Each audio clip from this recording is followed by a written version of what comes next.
kinyejana cya 21 intambara zo mu kirere zarahindutse cyane kurusha uko byari bimeze mbere. Nta gihugu gikomeye ku isi cyifuza gusigara inyuma mu ikoranabuhanga ry'indege z'intambara. Niyo mpamvu muri iyi minsi, muri iyi si ya none, hari isiganwa ryo gukora indege z'intambara izo ku kiragano cya gatanu ibizwi nka Fifth Generation Fighter Jets. Mu ndege zikomeye cyane ziri muri iri siganwa harimo nka Ese SU-57 y'Uburusiya, Lockheed Martin F-22 Raptor na Lockheed Martin F-35 Lightning II za Leta Zunze za Amerika. Muri iki cyegeranyo ntabwo tujya kugaruka kuri izi ndege zose. Nyemero neza iminota yawe mike cyane maze ubundi nkusobanurire neza akantu ko kandi kuri indege y'ubuhangange budasanzwe y'igihugu cy'Uburusiya yitwa Ese SU-57. Indege habaye Leta Zunze za Amerika ndetse n'abanyaburayi muri rusange. Ni indege witegereje neza ubufindo ikora mu kirere ushobora kwibaza ko nta birigira.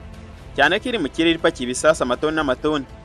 Ishobora gukora ikiswe ubufindo mu kirere maze bikagutangaza cyane. Ni indege ishobora kurasa icuramye, ikarasa ireba hejuru, ikarasa igaramye, ikarasa yubamye kandi byose ikabikora mu ntambara.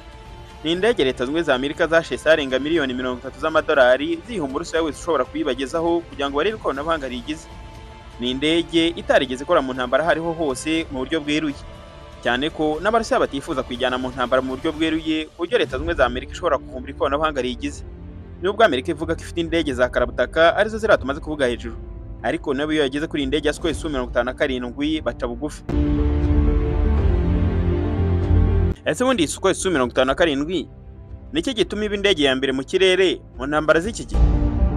Ese iyi ndege ishobora gutsinda intambara mu kirere indege zikomeye nka Lockheed Martin F-22 Raptor na Lockheed Martin F-35 Lightning II za Leta Zunze za Amerika? Ese ni ihe tekinoloji y'ibanga yihariye iyi ndege ifite ituma ibasha kwihisha radari no gukora ubufindo bwihariye mu kirere?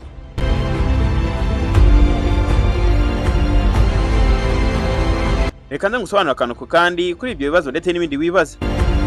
Ariko mbere yuko dukomeza, niba ariko gambere rigeze kuri channel, reba munsi iyi video maze urebe hano handitse subscribe, ukandeho tujye dukomeza kubana amakuru n'ibyajyanye bicukumbuye. Ye dukomeza kubana nitwa Obi, yini Rwanda Factline. Bahaye ikaze.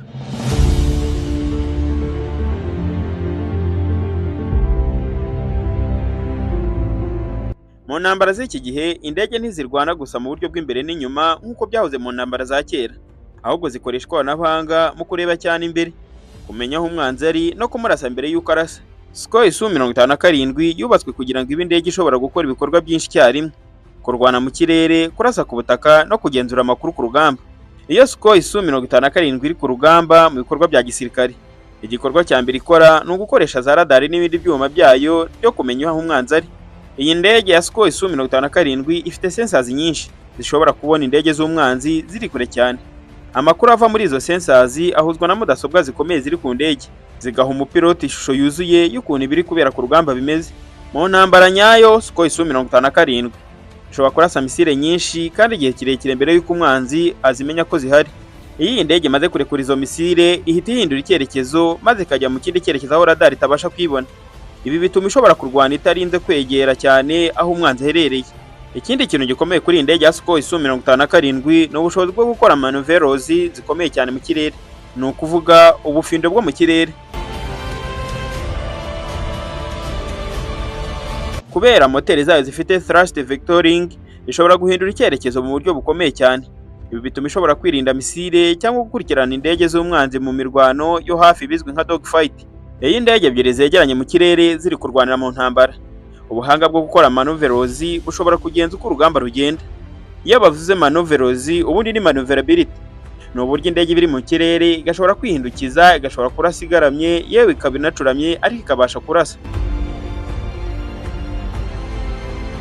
Hari raporo zitandukanye zivuga ko Ese SU-57 yagiye ikoreshwa mu bikorwa bya gisirikare mu ntambara zo mu myaka ya vuba cyane, harimo ibikorwa by'ingabo z'Uburusiya mu bice bitandukanye by'intambara. Abasesenguzi benshi bavuga ko ikoreshwa mu buryo bwitondewe cyane, kuko iyi ndege ari indege ihenze kandi zikiri nke cyane mu mubare. Mu bikorwa by'intambara iyi ndege ishobora kurasa misile nyinshi kandi igihe kirekire bidasabye ko yinjira mu gace karinzwe na za radari z'umwanzi. Ibi bituma igira umutekano mwinshi kandi igabanya ibyago byo kuraswa. Iyo abahanga bagereranyije indege ya Ese SU-57 na F-22 Raptor ya Leta Zunze za Amerika, bavuga ko izi ndege zombi ari indege zikomeye, ariko zifite uburyo butandukanye zubatswemo. F-22 Raptor ya Leta Zunze za Amerika yubatswe cyane hagamijwe ikoranabuhanga rya strength, Iri koranabuhanga rya Strength ni ikoranabuhanga ryo kwisha radari. Ibi bigatuma bigorana cyane kuba radari z'umwanzi zayibona. Ku rundi ruhande, SU-57 y'Uburusiya ifite ikoranabuhanga rya Strength ariko igashyira cyane imbaraga nyinshi ku bushobozi bwo gukora maneuvers zikomeye cyane mu kirere. Ni ukuvuga bwa bufindo bwo kurasa mu kirere mu buryo bugiye butandukanye. Abasesenguzi bamwe bavuga ko mu mirwano ya kure cyane F-22 Raptor ya Leta Zunze za Amerika ishobora kugira inyungu nyinshi kubera ikoranabuhanga rya Strength rikomeye cyane. Ariko nanone mu mirwano ya hafi SU-57 ni indege ikomeye cyane ku buryo kuzayitsinda byagorana cyane. Iyo ugereranyije F-35 Lightning II na SU-57 y'Uburusiya, ibisanga SU-57 y'Uburusiya ifite imbaraga nyinshi cyane ndetse n'umuvuduko. Uretse n'umuvuduko ikagira maneuverability yihariye cyane. Ni ukuvuga ko ishobora gukora udukoryo mu kirere kurusha F-35 ya Leta Zunze za Amerika.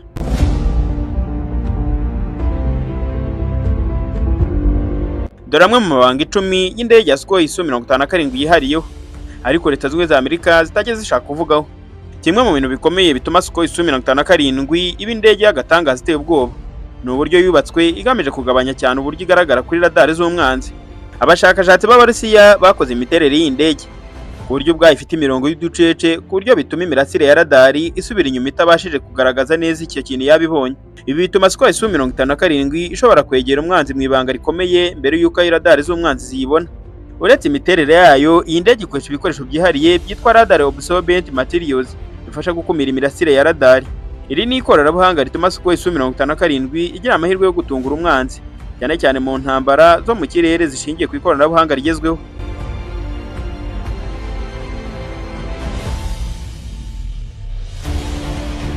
Imwe mu mpamvu ituma SU-57 ishobora gukora ubufindo bukomeye cyane ni moteri zayo zifite ubushobozi bwa thrust vectoring. Ibi bivuze ko umwuka usohoka muri moteri ushobora guhindura icyerekezo, bigatuma indege ishobora guhindura umuvuduko n'icyerekezo mu buryo bwihuse kurusha indege zisanzwe. Mu ntambara zo mu kirere, ibi biha SU-57 amahirwe yo kwirinda misile cyangwa kwihutira guhindura icyerekezo kugira ngo irase umwanzi. Ikindi kandi, iyi ndege ifite ikoranabuhanga rya radar riteye imbere cyane izwi nka Ese radar. Iyi radari ishobora gukurikirana no kumenya indege nyinshi z'umwanzi icyarimwe mu ntera ndende cyane, bitandukanye na radari zisanzwe. Radari ya SU-57 ishobora gukora imirimo myinshi icyarimwe, harimo gukurikirana umwanzi, kuyobora misile no kugenzura umutekano w'indege. Ibi bituma umupilote aba afite amakuru menshi ku rugamba, bikamufasha gufata ibyemezo byihuse kandi byizewe. Ikindi kandi wamenya kuri indege ya SU-57 itandukanye n'izindi. Ubundi indege nyinshi z'intambara zikenera gukoresha icyitwa afterburner kugira ngo zigere ku muvuduko mwinshi cyane. Ariko afterburner itwara esansi nyinshi kandi igatuma igaragara kuri sensors z'umwanzi. Ariko SU-57 ishobora kugenda ku muvuduko urenze wa Mach 1 igihe kirekire idakoresheje afterburner. Ibi bigatuma ishobora gukora ibikorwa by'intambara mu ibanga rikomeye, ikaguma ku muvuduko mwinshi kandi itagaragaye ku buryo bworoshye kuri radari z'umwanzi. Kimwe mu ibanga rikomeye rya SU-57 ni uko intwaro nyinshi zayitwara zishyirwa mu bubiko buri imbere mu ndege aho kuba hanze ku mababa. Iyi intwaro ziri hanze bituma radar ishobora kuyibona mu buryo bworoshye, ariko gushyira misile imbere mu nda y'indege bituma igumana ubushobozi bwo kwisha radar. Ibi bituma SU-57 ishobora kugaba ibitero bikomeye itaragira ikigaragaraho na kimwe mu bikoresho by'umwanzi.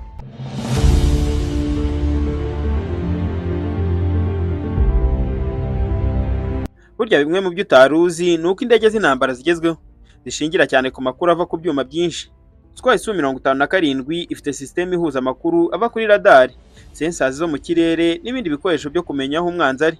Aya makuru yose ahurizwa hamwe akereka umupilote mu buryo bworoshye cyane kumva. Ibi bigatuma pilote atagomba kureba ibikoresho byinshi bitandukanye, ahita abona ishusho rusange y'intambara ari kurwana. Mu ntambara z'iki gihe rero si amasasu gusa akomeye, n'ikoranabuhanga ryo guhagarika cyangwa kuyobya radari z'umwanzi ni ingenzi cyane. SU-57 ifite systeme zikomeye cyane zo gukora electronic warfare. Izi systeme zishobora kuyobya misile z'umwanzi cyangwa guhagarika za radari ze. Ibi biha SU-57 amahirwe menshi yo kurokoka ku rugamba rukomeye. Burya numva amakuru avuga ko SU-57 ari indege gihanganye ntukajya uhakana. Hari gahunda ivuga ko SU-57 ishobora gukorana n'utudege duto tutagira abapilote tuzwi nka drones mu ntambara. Izi drone zishobora koherezwa imbere gukora ubutasi cyangwa kugaba ibitero mbere y'uko indege ya Sukhoi nyamukuru ihagera. Ibi bishobora guhindura uburyo intambara zo mu kirere zikorwamo. kuko umupilote ashobora kugenzura ibikoresho byinshi icyarimwe. Ubundi mu gihe cy'intambara iyo indege y'intambara irashweho ni gake cyane umupilote ashobora kugwa muri iyo ndege. Indege z'intambara z'iki gihe zigezweho akenshi indege irashwe babona nta kundi nta yandi mahitamo igomba guhanurwa. Icyo gihe intebe umupilote aba yicayeho iba igomba guhita ivamo igahita izamuka hejuru mu kirere kuko ibikoranye n'umutaka, ikagira n'ikoranabuhanga ryo guhita yizamura ndetse nta kindi kintu umupilote akoze mu gihe indege iri mu byago, maze indege ikamanuka ikagwa yonyine. Kuri iyi ndege rero ya SU-57 ahicara umupilote haba huzuye ikoranabuhanga rigezweho cyane. Hariho screen nini cyane zerekana amakuru yose y'ingenzi. Hariho helmet ya pilote, no kuvuga ingofero yambara, ifite sensors zishobora kumwereka umwanzi aho ari hose areba. Ibi bituma umupilote abona amakuru yose ku rugamba atiriwe areba hasi mu bikoresho byinshi. Ni uburyo bugabanya amakosa menshi kandi bugafasha mu gufata ibyemezo byihuse. Abahanga mu bya gisirikare bo mu gihugu cy'Uburusiya bavuga ko ejo hazaza h'indege nka SU-57 hashobora gushyirwamo systeme z'ubwenge buhangano ibizwi nka AI. Izi systeme zishobora gufasha mu kugenzura drones, gutahura umwanzi vuba cyangwa gutanga inama ku mupilote ku byemezo byo gufata mu rugamba. Nubwo ibi byose bitaratangazwa mu buryo burambuye, ariko bigaragaza ko SU yari imwe mu ndege zihambaye ndetse mu ntambara z'ubu ndetse n'izahazaza.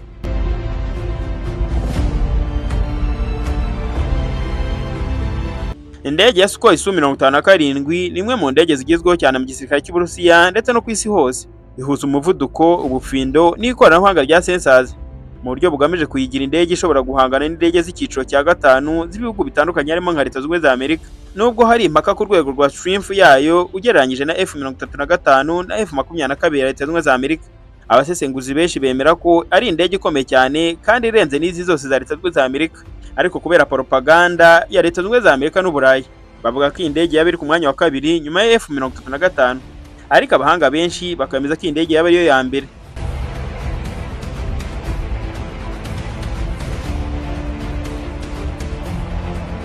Ngibyo bimwe mu byo wamenya kuri indege ya SU-57 y'Uburusiya. Indege ivuga ko ariyo ya mbere mu isi mu ikoranabuhanga ndetse no mu ntambara zo mu kirere. Niba hari ikindi wifuza ko twazaguteguriraho wakitwandikira muri comment. Kandi niba ari rwego mbigeze kuri channel, reba munsi y'video maze reba hano ndetse subscribe. Ukandeho tujye dukomeza kubana amakuru n'ibyajyanye bicukumbuye. Ye dukomeza kubana nitwa Obi. Iyi ni Rwanda Fact Line.